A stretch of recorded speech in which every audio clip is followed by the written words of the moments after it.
नमस्कार। हृदय की बात भाग 62 आपका स्वागत है। आज हम बात करेंगे सबका मालिक एक की सीरीज़ में विविधता में एकता।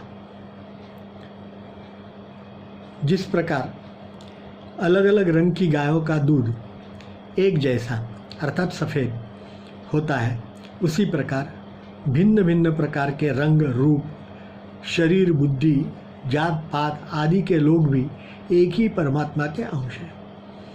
सोने के गहने अलग अलग होते रखते हैं, लेकिन उनमें मूल तत्व सोना जो है वो एक ही है। अलग अलग मिट्टी के बर्तन ही दिखने में तो अलग अलग होते हैं, अलग अलग आकार होता है उनका, लेकिन आखिरी में तो वो मिट्टी है। उसी प्रकार अलग अलग लोग परमात्मा को भिन्न भिन्न नामों से पुकारता है, लेकिन परमात्मा वो तो एक ही है।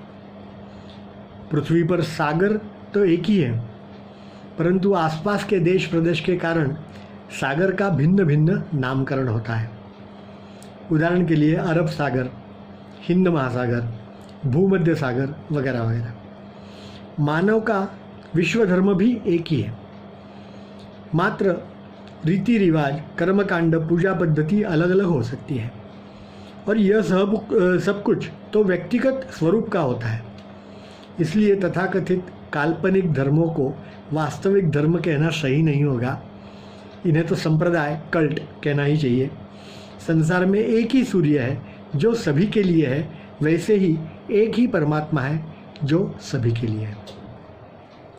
किसी एक पंडित ने कबीरदास जी को शास्त्रार्थ करने के लिए चुनौती दी, तो कबीर जी ने कहा कि ठीक है, हम जरा बाज़ार में चलते हैं।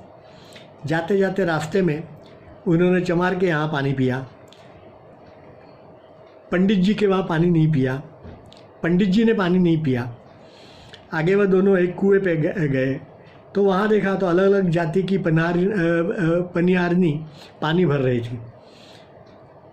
तो कबीरदास जी ने कहा कि कुआं एक ही है, कबीरा कुआं एक ही है, पनिहारी अनेक।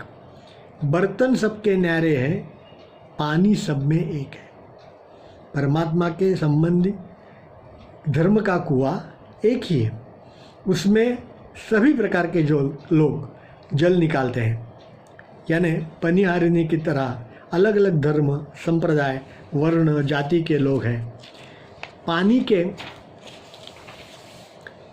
बर्तनों की तरह धर्म के सिद्धांत अलग अलग हैं। यह सब भले ही अलग अलग हो, लेकिन कुएं का पानी तो एक ही है। इसी प्रकार ईश्वर एवं सत्य तो एक ही है। पंडित जो था उनके साथ, वो ज्ञानी था, तुरंत समझ गया और हाथ जोड़ के उन्होंने क्षमा मांग दी। धन्यवाद।